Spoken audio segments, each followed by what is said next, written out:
नमस्कार मित्रांनो, मी विकास निकम स्वागत करतो तुमचं माझ्या यूट्यूब चॅनलवरती. आज आपण बोलणार आहोत लाडकी बहीण या योजनेसंदर्भात. खरंच तुम्हा सगळ्यांना प्रश्न पडला असेल, की लाडकी बहीण योजना ही खरंच चांगली आहे का? की वाईट आहे? की लोकांना दाखवलेलं हे एक प्रलोभन आहे? म्हणजे एक पॉलिटिकल स्टंट म्हणतो आपण, की निवडणूक येण्याच्या आधी लोकांना काही भुरळ घालायची आणि त्या पद्धतीने जे मताधिक्य आहे ते आपल्या बाजूने वळवायचं. कदाचित ह्या गोष्टी असतील. आपण एवढे पॉलिटिकल ॲनालिसिस करणारे तेवढे जाणकार नाही आहोत. पण आपण एक सजग नागरिक म्हणून किंवा एक माणूस म्हणून, सर्वसामान्य माणूस म्हणून जर विचार केला, तर लाडक्या बहीण योजनेचा ॲक्चुअलमध्ये खरंच गोरगरीब महिलांना फायदा झाला आहे का? हा पहिला प्रश्न. ह्या योजनेमागचा जो उद्देश आहे, ज्या ॲड आपण आपल्या टेलिव्हिजनवरती, टी व्हीवरती बघतो, की लाडकी बहीण जी आहे ती सक्षम आणि काय म्हणतो आपण, तिला एक आर्थिक पाठबळ मिळालं आहे ह्या गोष्टीमुळं. तर ते खरंच मिळालं आहे का? हा देखील प्रश्न आहे.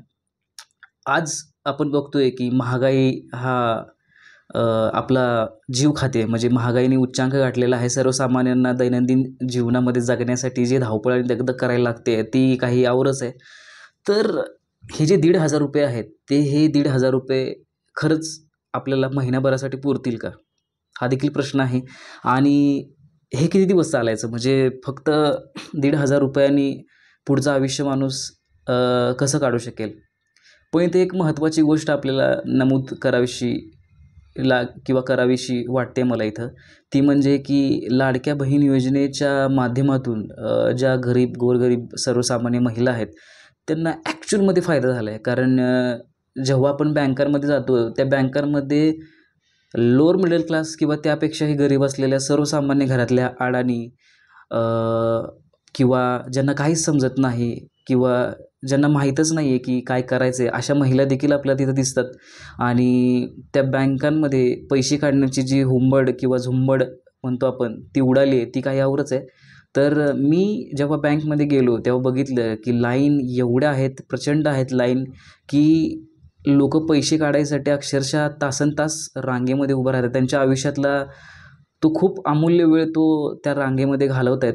पण इथं महत्त्वाचं आहे की लोकांना इन्कम सोर्सच नाही आहे. लोकांना कुठलं माध्यमच नाही आहे. लोकांना माहीतच नाही आहे की कशा पद्धतीने आपण पैसा कमवला पाहिजे, कशा पद्धतीने आपण आपला इन्कम सोर्स मिळवला पाहिजे. कारण गरिबी एवढ्या मोठ्या प्रमाणात आपल्या देशामध्ये म्हणा किंवा आपल्या महाराष्ट्रात वाढत चालली आहे. याच्यामुळं सर्वसामान्य माणसांकडं ॲक्चुअलमध्ये पैसे नाही आहेत.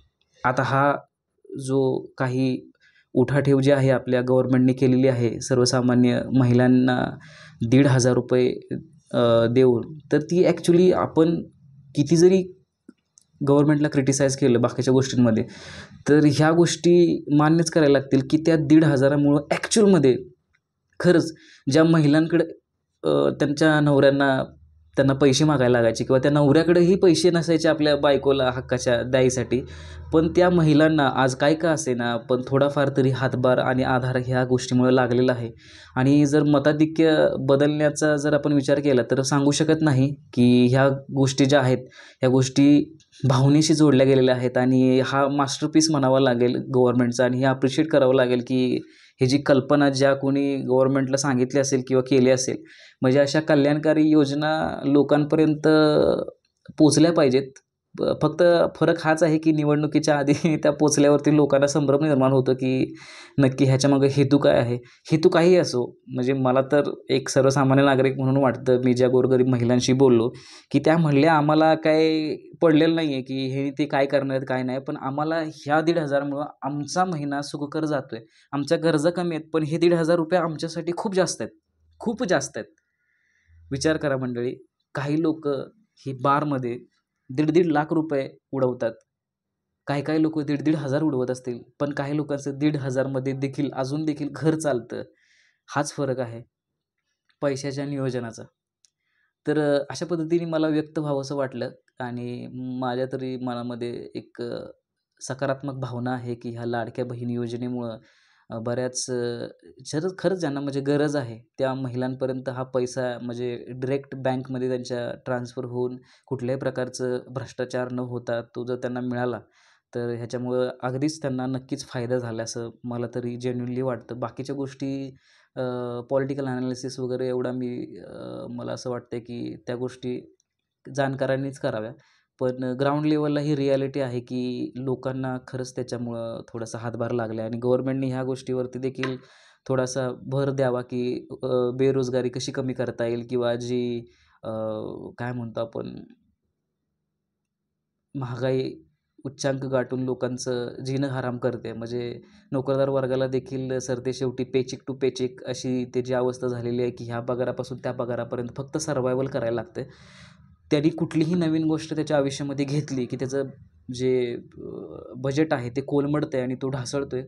तर ह्या गोष्टीचा विचार देखील सर्वसामान्य माणसांनी करावा आणि जो भाव आहे, जसं लाडकी बहीण योजनेच्या माध्यमातून बहिणींना सक्षम करण्यात आलं, तसं भावांना देखील अजून सक्षम करू शकतो का ह्याविषयी देखील थोडासा विचार करावा अशी माझी एक नम्र विनंती आहे.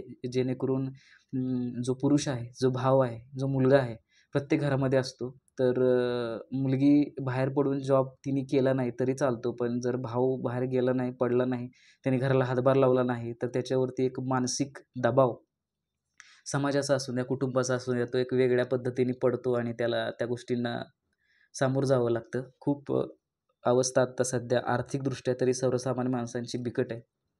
त्यामुळं पैसा हा आपण सगळ्यांनीच जपून वापरला पाहिजे. गरजेच्या गोष्टींवरती पैसा हा खर्च केला पाहिजे. क्रेडिट कार्ड यूज करत असाल तर त्याचा वापर चोखंदळपणे करा. कुठलंही कर्ज, लोन उचलू नका आणि नको त्या भानगडीत पडू नका. सध्या तरी खर्चावरती नियंत्रण ठेवा. Thank you so much.